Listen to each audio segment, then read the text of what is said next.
The next question is from Sasa from Slovenia. He is saying, Dear Acharya ji, you always mention how qualifications like dispassion and abandonment of action are necessary for inquiry to take place, while Ramana Maharishi says even a great sinner can do the inquiry. How can these be reconciled? Please clarify. You speak about renunciation, but Ramana Maharishi says all events in our lives are predetermined and the only freedom we have is to turn inwards. I do not know whether I say what you have said I say. So, I would limit myself to speaking on what Ramana Maharishi says. You have said Ramana Maharishi says, even a great sinner can do the inquiry. Let's go into this. Let's try to appreciate. If one is a sinner, why would one want to do the inquiry? Is not the absence of inquiry itself the sin? Absence of inquiry is itself the sin.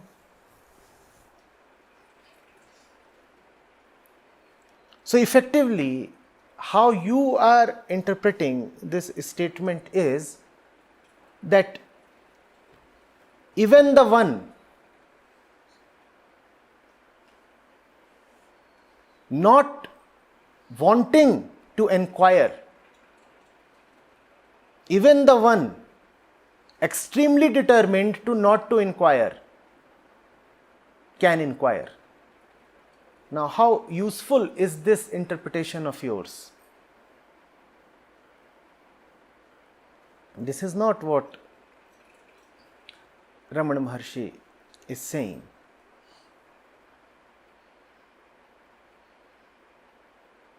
Even a great sinner can do the inquiry means that it is possible for you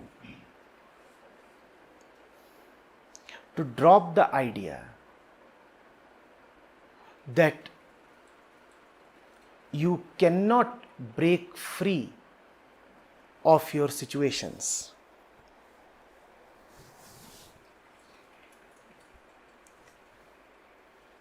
Are you a sinner when you are asleep, Sasa? Are you a sinner when you are asleep?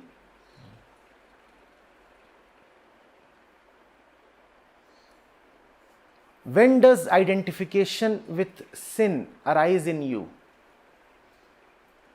When does anything arise in you? It arises in your waking state of consciousness. Right?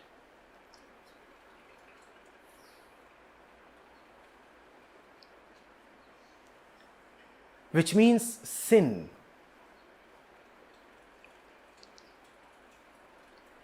and other such identities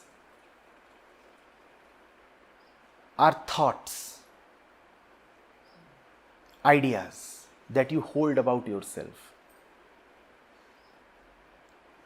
The idea that you are a sinner arises,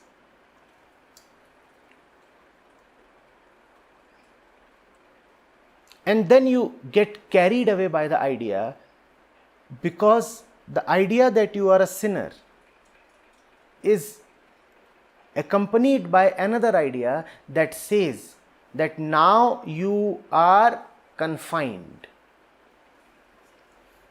that now you are helpless.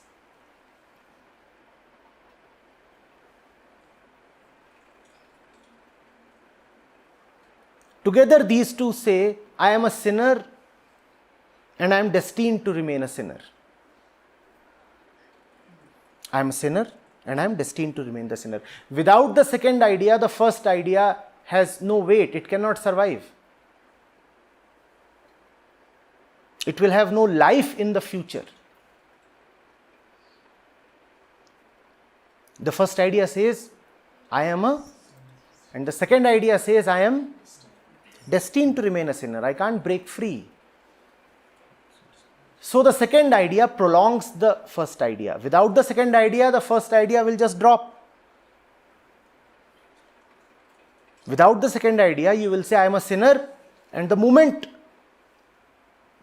an hour passes, you will say, I was a sinner. I am a sinner will quickly become, I was a sinner. But due to the support provided by the second idea, the first idea becomes prolonged. So you say, I am a sinner. And if you are a sinner, then how can inquiry happen? These two can't go hand in hand. Because lack of inquiry itself is the sin. The moment you are inquiring, where is the sin? And as long as you are a sinner, inquiry cannot begin. Because sinners are not supposed to inquire. Sinners are supposed to just sin. Now sinners are supposed to sin, and here you are saying that sinners are inquiry. So are you saying that inquiry is sin? Of course you are not. A sinner by definition is one who sins. A sinner is not one who inquires. Ramana Maharishi is telling you that all that you think about yourself is nonsense, Sasa. Drop it. Drop it.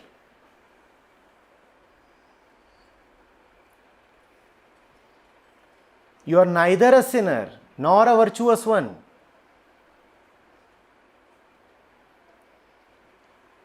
You are not helpless. You are not so weak. You can break free any moment. The truth in you is waiting to break out.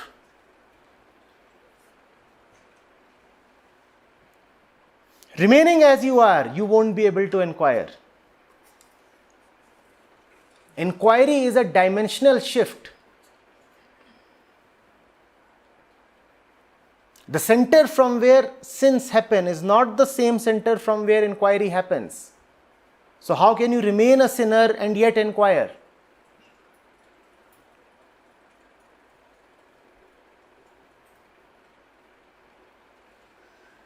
Getting it? Inquiry requires courage.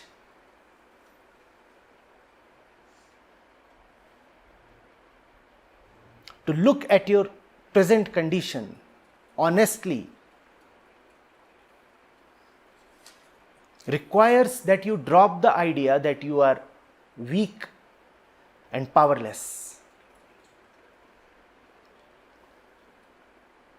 Otherwise, inquiry won't even begin.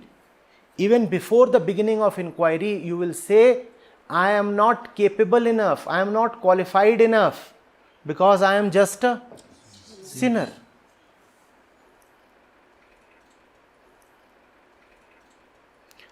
Ramana Maharishi is vesting you with the ultimate authority.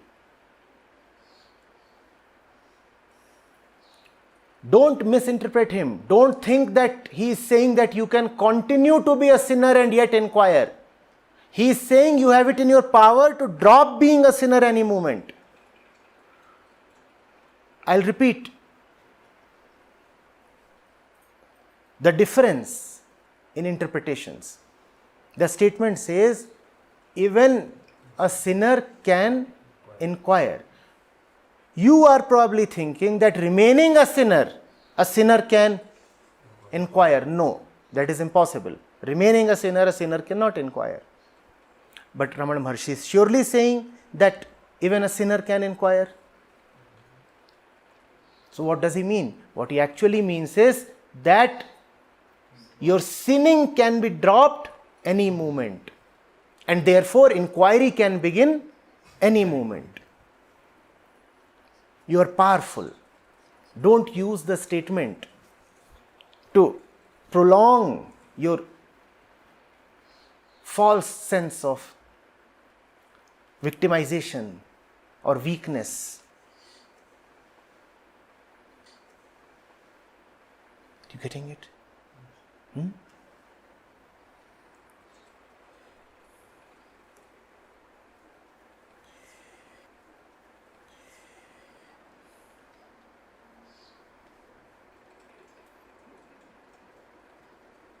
Next, you are saying that you speak about renunciation, but Ramana Maharishi says that all events are predetermined and the only freedom we have is to turn inwards. Turn inwards and renunciation will happen. Fine, don't renounce, just turn inwards. Turning inwards is itself the renunciation of the outward. There is no difference between renunciation and turning inwards, Sasa. These are not two different things. What are you attached to? That which appears outside, right? So what does it take to turn inwards? A renunciation of that which appears outside. These two are the same thing. If you remain besotted to the world that appears outside, how will you turn inside? And what does it mean to turn inside? To look at the looker. The looker is what you call as the inside, right? You just look at the look. That which is available to be looked at through the eyes, that's what you look at. You never look at the looking process itself. You don't look at the eyes, and you don't even wonder what lies behind the eyes. You won't wonder because you are just too mesmerized, occupied with the stuff that the eyes are looking at. Are you getting it? If one is enamored with lovely, fascinating or dreadful objects in front of the eyes, then will one have the space and the freedom to turn inwards and look at the eyes? No. A tiger is roaring in front of you and you are shivering. Would you be able to then ask, who is looking at the tiger? No. You will not be able to look at the eyes because the eyes are too busy looking at the tiger. So looking inwards itself means renunciation. It means now you are not taking the tiger too seriously. And that's what renunciation is, to not to take stuff too seriously. Not to take it seriously enough, even to drop it.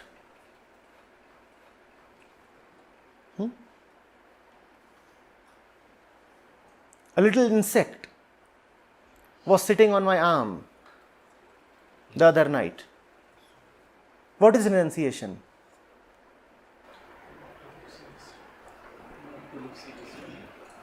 To not to even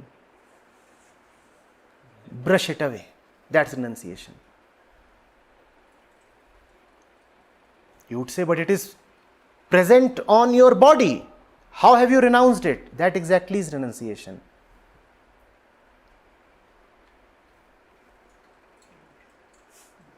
One is not bothered about it, and one therefore has renounced it.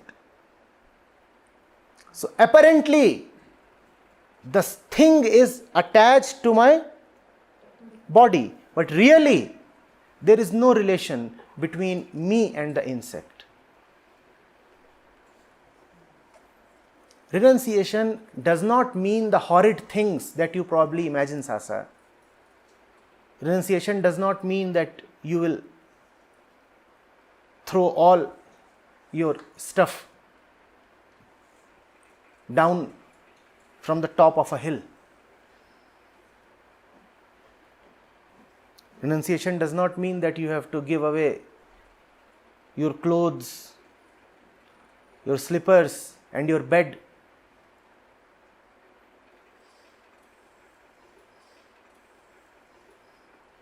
Renunciation simply means stuff is stuff and self is self, and the two are not to be conflated.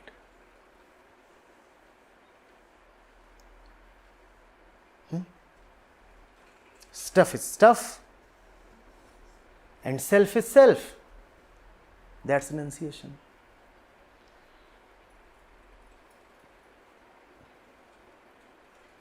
Renunciation does not mean that you have to give away your favorite vanilla ice cream to your neighbor. Don't be so terrified. You can keep your ice cream.